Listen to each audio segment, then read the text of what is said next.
Hello guys, welcome back to my YouTube channel. आशा है कि आप सभी काफ़ी अच्छे होंगे और अपने एग्ज़ाम की तैयारी आप सभी काफ़ी अच्छे से कर रहे होंगे।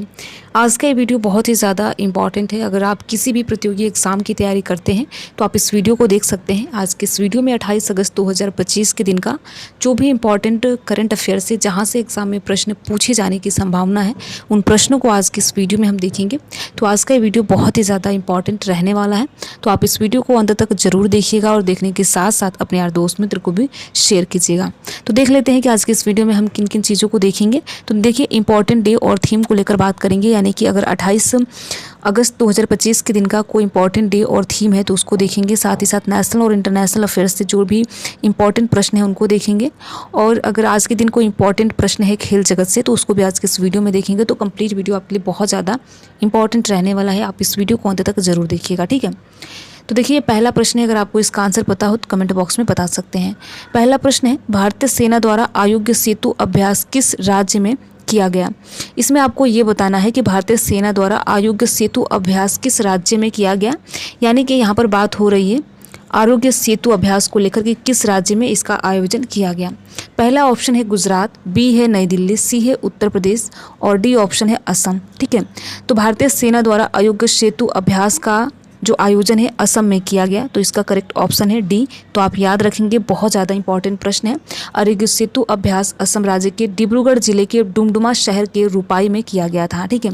आप याद रखेंगे कि असम का जो राज्य है डिब्रूगढ़, उस जिले के डुमडुमा शहर के रूपाई नामक स्थान पर किया गया था, जो कि बहुत ज़्यादा इंपॉर्टेंट है। आरोग्य सेतु, ठीक है। तो आप याद रखेंगे नाम, आरोग्य सेतु अभ्यास असम के डिब्रूगढ़ जिले के डुमडुमा शहर के रूपाई नामक स्थान पर आयोजित किया गया, ठीक है। अगला प्रश्न है, हॉकी एशिया कप 2025 का आयोजन किस शहर में किया जाएगा। इसमें आपको ये बताना है कि हॉकी एशिया कप 2025 का आयोजन किस शहर में किया जाएगा। पहला ऑप्शन है हिमाचल प्रदेश, बी ऑप्शन है राजगीर, सी ऑप्शन है उत्तर प्रदेश और डी है असम, ठीक है। तो इसका करेक्ट आंसर आपको बताना है। अगर पता हो तो कमेंट बॉक्स में बता सकते हैं। तो देखिए, इसका आयोजन बिहार के राजगीर नामक ज़िले में किया जाएगा। तो बहुत ज़्यादा इंपॉर्टेंट प्रश्न है। तो आप याद रखेंगे, हॉकी एशिया कप 2025 का जो 25 की जो शुरुआत है शुक्रवार से प्रारंभ हो रही है। बिहार के राजगीर में इसकी शुरुआत होने जा रही है।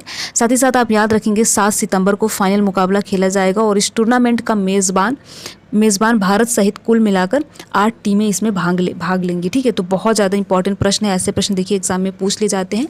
हॉकी एशिया कप 2025 का आयोजन बिहार के राजगीर जिले में किया जाने वाला है, ठीक है। तो बहुत ज़्यादा इंपॉर्टेंट प्रश्न है। इसका सही ऑप्शन है बी, राजगीर में, ठीक है। अगला प्रश्न है, हाल ही में किसने समय पर पेंशन वितरण के लिए ई भविष्य शुरू किया है। इसमें आपको ये बताना है कि किस राज्य के द्वारा पेंशन वितरण के लिए ई भविष्य स्कीम शुरू किया गया है। पहला ऑप्शन है हिमाचल प्रदेश, बी है राजगीर, ठीक है। यहाँ पर बिहार ले लीजिए, बी ऑप्शन बिहार है, यहाँ पर राजगीर हो गया है। सी है अरुणाचल प्रदेश और डी है असम। तो इसका करेक्ट आंसर आप सभी को बताना है। तो देखिए, हाल ही में आप देखेंगे कि पेंशन वितरण को लेकर ई भविष्य स्कीम की जो शुरुआत है ये हिमाचल प्रदेश के द्वारा किया गया है, अरुणाचल प्रदेश के द्वारा किया गया है। तो इसका सी ऑप्शन सही है, अरुणाचल प्रदेश राज्य के द्वारा किया गया है। जिसमें देखिए, जिसका उद्देश्य यह है कि जो भी सरकारी कर्मचारी हैं जो सेवानिवृत्त हो जाते हैं, यानी कि जो रिटायर हो जाते हैं, उनको जो सरकारी लाभ हैं उनकी पारदर्शी तरीके से और कोई उनको परेशानी ना हो, ये सुनिश्चित करना इस स्कीम का उद्देश्य है, ई भविष्य। तो आप याद रखेंगे कि ये अरुणाचल प्रदेश राज्य के द्वारा एक स्कीम शुरू किया गया है जो कि पेंशन वितरण के संबंध में है, ठीक है। तो बहुत ज़्यादा इंपॉर्टेंट प्रश्न है। इसका ऑप्शन है सी, अरुणाचल प्रदेश। अगला प्रश्न है, मैत्री अभ्यास के 14वें संस्करण का आयोजन भारत और किस देश के बीच किया जाएगा। इसमें आपको ये बताना है कि जो मैत्री अभ्यास है उसका 14वां संस्करण भारत और किस देश के मध्य होने वाला है। तो पहला ऑप्शन है थाईलैंड, बी है बांग्लादेश, सी है नेपाल और डी ऑप्शन है इनमें से कोई नहीं, ठीक है। तो इसका करेक्ट ऑप्शन है थाईलैंड, यानी भारत और थाईलैंड के बीच मैत्री अभ्यास का जो 14वां संस्करण है इसका आयोजन होने वाला है, ठीक है। तो आप याद रखेंगे। साथ ही साथ देखिए, 1 सितंबर से लेकर 14 सितंबर के बीच होगा और मेघालय के उमरोही में आयोजित किया जाएगा और ये अर्ध शहरी इलाकों में आतंकवाद रोधी अभियानों पर केंद्रित होगा। तो बहुत ज़्यादा इंपॉर्टेंट प्रश्न है। आप इस प्रश्न को याद रखेंगे कि मैत्री अभ्यास का 14वां संस्करण भारत और थाईलैंड के मध्य होने वाला है, ठीक है। तो बहुत ज़्यादा इंपॉर्टेंट प्रश्न है। करेक्ट ऑप्शन है इसका ए। अगला प्रश्न है, तेलुगु भाषा दिवस प्रतिवर्ष किस दिन मनाया जाता है। इसमें आपको ये बताना है कि तेलुगु भाषा दिवस प्रतिवर्ष किस दिन मनाया जाता है। पहला ऑप्शन है 27 अगस्त, बी है 28 अगस्त, सी है 29 अगस्त और डी ऑप्शन है इनमें से कोई नहीं। तो अगर आपको इसका आंसर पता हो तो कमेंट बॉक्स में बता सकते हैं। तेलुगु भाषा दिवस देखिए प्रतिवर्ष जो है 29 अगस्त को सेलिब्रेट किया जाता है। तो इसका करेक्ट यहाँ पर आंसर हो गया सी। बहुत ज़्यादा इंपॉर्टेंट प्रश्न है और देखिए ऐसे प्रश्न पूछ लिए जाते हैं।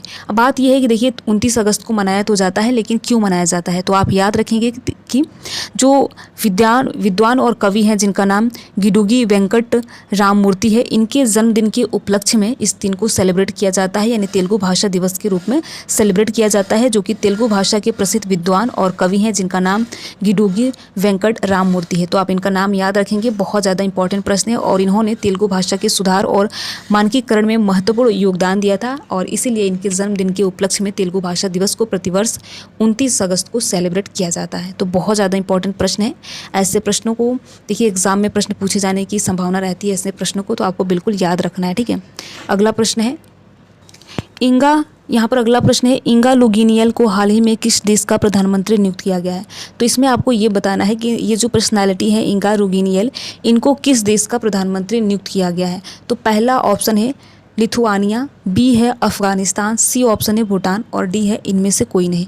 तो इसका करेक्ट आंसर आप सभी को बताना है। इंगा लुगिनियल को किस देश का प्रधानमंत्री नियुक्त किया गया है। तो लिथुआनिया का, ठीक है, लिथुआनिया का। तो यहाँ पर करेक्ट ऑप्शन है ए, यानी लिथुआनिया का इंगा लुगिनियल को प्रधानमंत्री नियुक्त किया गया है। अब आपके लिए प्रश्न ये है कि लिथुआनिया का आपको कैपिटल बताना है कि लिथुआनिया राज्य का कैपिटल कहाँ पर है। ठीक है, अगला प्रश्न है प्रथम अंतर्राष्ट्रीय पाली सम्मेलन कहाँ पर आयोजित किया गया था। इसमें आपको ये बताना है कि प्रथम अंतर्राष्ट्रीय पाली सम्मेलन कहाँ पर आयोजित किया गया। पहला ऑप्शन है वियतनाम, बी है श्रीलंका और सी ऑप्शन है म्यांमार और डी ऑप्शन है थाईलैंड। तो इसमें आपको करेक्ट आंसर बताना है। तो इसका करेक्ट आंसर है श्रीलंका में, यानी कि प्रथम पाली अंतर्राष्ट्रीय सम्मेलन श्रीलंका में आयोजित किया गया। तो आपको याद रखना है कि श्रीलंका के कैंडी नामक स्थान पर आयोजित किया गया। भारत के सहायक उच्च योगी और पेराडेनिया विश्वविद्यालय द्वारा आयोजित किया गया। इस सम्मेलन में श्रीलंका, भारत और कई देशों के विद्वानों ने पाली की विरासत और समकालीन महत्व पर चर्चा की। तो बहुत ज़्यादा इंपॉर्टेंट प्रश्न है और देखिए इंपॉर्टेंट इसलिए हो जाता है कि यहाँ पर बात हो रही है प्रथम अंतर्राष्ट्रीय पाली सम्मेलन की, इसलिए ये प्रश्न बहुत ही ज़्यादा खास है। तो आप याद रखेंगे कि श्रीलंका में इसका आयोजन किया गया। अगला प्रश्न है और इस वीडियो का अंतिम प्रश्न है जो कि बहुत ज़्यादा इंपॉर्टेंट प्रश्न है। पीएम स्वनिधि योजना किस मंत्रालय के द्वारा शुरू की गई। इसमें आपको ये बताना है, आप सभी ने सुना होगा PM street vendor Atmanirbhar Nidhi, जिसको पीएम स्वनिधि भी कहा जाता है। इस योजना को किस मंत्रालय के द्वारा शुरू किया गया। पहला ऑप्शन है वित्त मंत्रालय के द्वारा, बी है सामाजिक न्याय और अधिकारिता मंत्रालय के द्वारा, सी ऑप्शन है आवास और शहरी मामलों का मंत्रालय, ठीक है, डी ऑप्शन है शहरी विकास मंत्रालय। तो आपको याद रखना है कि आवास और शहरी मामलों के मंत्रालय के द्वारा इस योजना को शुरू किया गया। तो इसका करेक्ट आंसर है यहाँ पर सी। तो आप याद रखेंगे करेक्ट आंसर इसका सी है। तो बहुत ज़्यादा इंपॉर्टेंट प्रश्न है और ये देखिए भारत के द्वारा ये शुरू किया गया है और इसमें विशेष रूप से माइक्रो क्रेडिट की सुविधा प्रदान की गई है। तो पीएम स्वनिधि आप याद रखेंगे, आवास और शहरी मामलों का जो मंत्रालय है उसके अंतर्गत इस योजना की शुरुआत की गई है। तो बहुत ज़्यादा इंपॉर्टेंट प्रश्न है। तो कुल मिलाकर आज हमने 8 प्रश्न देखा जो कि बहुत ज़्यादा इंपॉर्टेंट प्रश्न है और ऐसे प्रश्न एग्जाम में देखिए पूछे जाते हैं। तो इसलिए अगर आप किसी प्रतियोगी एग्जाम की तैयारी करते हैं तो आप इस वीडियो को देख सकते हैं। वीडियो आपको कैसा लगा कमेंट बॉक्स में ज़रूर बताएं। अगर आप वीडियो में किसी भी प्रकार का कोई सुधार चाहते हैं तो कमेंट बॉक्स में बता सकते हैं। वीडियो में लास्ट तक बने रहने के लिए आप सभी का बहुत बहुत धन्यवाद। अगर आपको ये वीडियो अच्छा लगा हो तो वीडियो को आप लाइक कर सकते हैं और लाइक करने के साथ साथ अपने यार दोस्त मित्र को भी शेयर कर सकते हैं। Thank you.